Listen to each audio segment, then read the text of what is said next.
Israel had got into this condition. ఇశ్రాయేలు ఈ స్థితిలోకి వెళ్ళవలసి ఉండెను. And sometimes the torture that sign has to go through is amazing.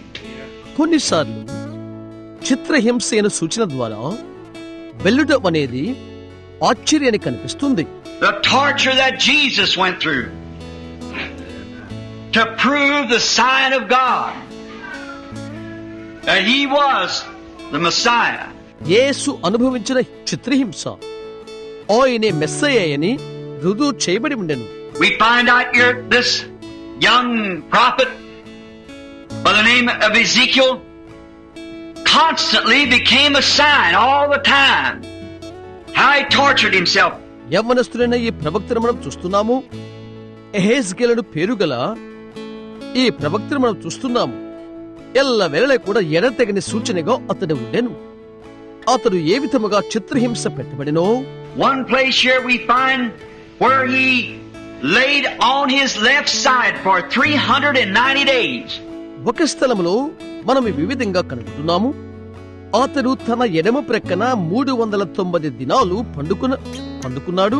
God told him to get some beans and some pottage, put it all together and cook it up and lay it down by his side and go lay on a tile and lay on his left side alone, not turn over for 390 days.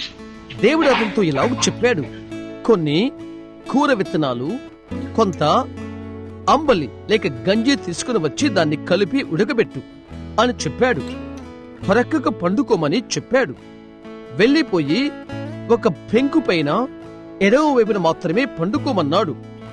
390 దినాలు ప్రక్కకు తిరగకూడదని చెప్పి ఉన్నాడు. దాన్ని గురించి ఆలోచన చేయి. And then said turn over on the right side and lay there 40 days again. ఆ తర్వాత చెప్పబడి ఉన్నది, కుడి ప్రక్కకు తిరిగి 40 దినములు పడుకోమన్నాడు.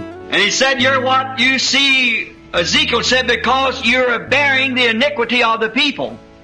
Each day will I count a year for them. హెజ్కేలు ఇలా చెప్తున్నాడు, నీవు ప్రజల దోషమును భరించుచున్నావు కనుక ప్రతిదినము ఒక సంవత్సరంగా నేను దానిని లెక్కించదని హెజ్కేలుతో చెప్తున్నాడు. Meaning every day he laid there, that meant a year they'd be in captivity. And that their iniquities would be remembered to God, and God would not hear their prayers no more. ప్రతిదినము అక్కడ ఉండుట అనగా దాని యొక్క భావం బానిసత్వములో ఒక దినము అనే అర్థం. అనగా వారి యొక్క అతిక్రమములు దేవునికి జ్ఞప్తి ఉన్నవని, దేవుడు వారి ప్రార్థనలు ఇక వినడని దాని యొక్క భావం. But the torture that man had to go through. అయితే ఆ చిత్రహింసగా అతడు సాగి వెళ్ళవలసినదే. Why would that be necessary? అది ఎందుకు అవసరం? Many has wondered why would such a thing be necessary for a man to do. ఒక మనుషుడు అలాగ చేయ గత్యమేంటి అని అనేకులు ఆశ్చర్యపోతారు. It's because that people won't read the word. Amen. And they won't pray. అదెందుకనగా ప్రజలు వాక్యమును చదవరు, వారు ప్రార్థన చేయరు. So God is sovereign and he sends his prophet to be a sign. కాబట్టి దేవుడే సర్వాధికారి అయి ఆయన యొక్క ప్రవక్తను ఒక సూచనగా పంపును. The people won't read, they don't care to read. ప్రజలకు అవసరం లేదు, వారు చదువుటకు నిర్లక్ష్యపడతారు. And they won't pray because they're got other things to do. They can't take time to pray. వారు ప్రార్థన చేయరు, ఎందుకనగా వారికి చేయవలసినవి అనేకములున్నవి, ప్రార్థించడానికి వారికి సమయం లేదు. And the Bible is boresome to them. It hasn't got enough action